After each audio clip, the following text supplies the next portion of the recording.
Hello, hello, hello, my friends. Kaitlyn here, and I have a book-related question for you. Are you a book pirate? Oh my god.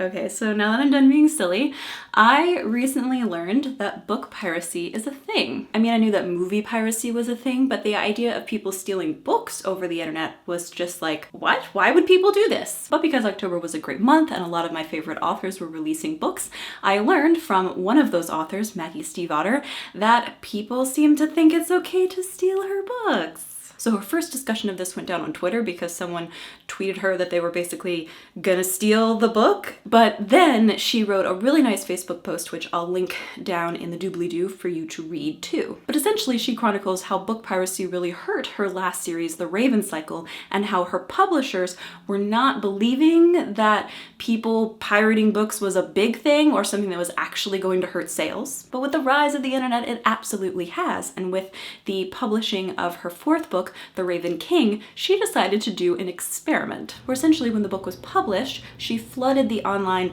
book piracy market with a PDF of her book, but it was just the first 4 chapters repeated over and over again. So it was a fake pirated version of The Raven King. So what do you think happened? The online forums were flooded with people asking if anyone could find a real version of the book, and then people saying they were going to have to go out and buy the book instead of pirating it. So they sold out of books that were in the first publishing round, proving that actually more people did want to read this book than the publishers had originally thought, but it was because so many people were easily accessing it without having to pay for it. Now eventually the actual PDF of the book did make it into those online forums and they were able to be downloaded, and then book sales went down. But the damage or the experiment had been done, proving what Maggie had thought, that people were pirating the book rather than buying it. Bad, bad, bad, bad. No, no, no, you can't do this. So I don't know why people would want to pirate books. I don't know if it's just like there are some people who don't feel like they should have to pay for art, which is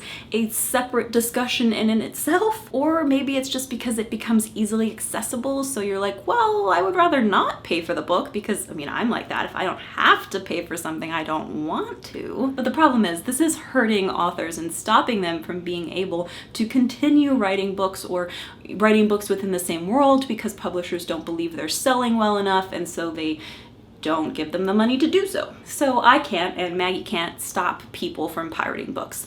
But the best I can do is give you some other options if you need free or cheap books. Because I know what it's like to be poor and not to be able to afford all the books that I want to read. So first and foremost, if you want free books, you go to the library.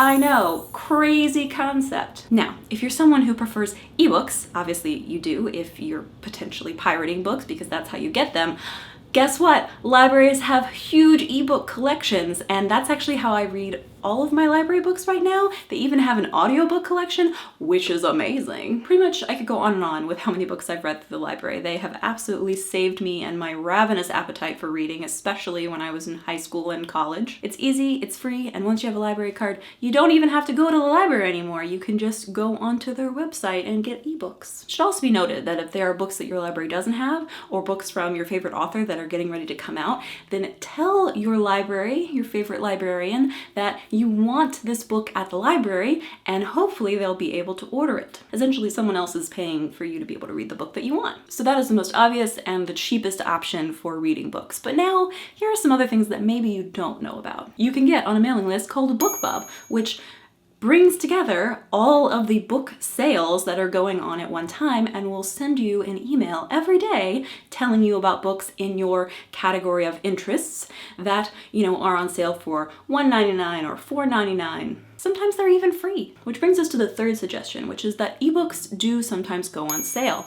And the best way to find out about these sales, especially if it's a particular book that you want, is to follow the author of that book or to subscribe to their mailing list, and they usually let you know if their book is going on sale. Okay, so the bottom line here is that stealing books only ends up hurting you. I mean, technically it's also hurting the author, but the real loser of the entire situation is fans of an author and of a book series. Because if books aren't being bought because they're being pirated, then publishers think that they're just not being bought because people aren't interested anymore. And then the publisher is like, no, you know, it was a good run, but maybe not any more books from this series. And no one wants that. We want our book series to go on forever. So maybe you're like me and you had never even considered pirating a book, and so I've taught you something today. Or maybe you have stolen a book and it's okay, we forgive you, but maybe consider some of these free and cheaper options in the future. It's just because we love our favorite authors and we want our book series to continue. For the question today, I want to know what the last book you've read from a library is.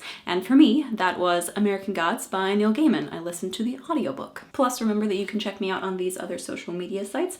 Instagram is of course my favorite. Come hang out with me and my cat and my coloring projects. I hope this video made you smile, and I will see you guys on Thursday. Bye!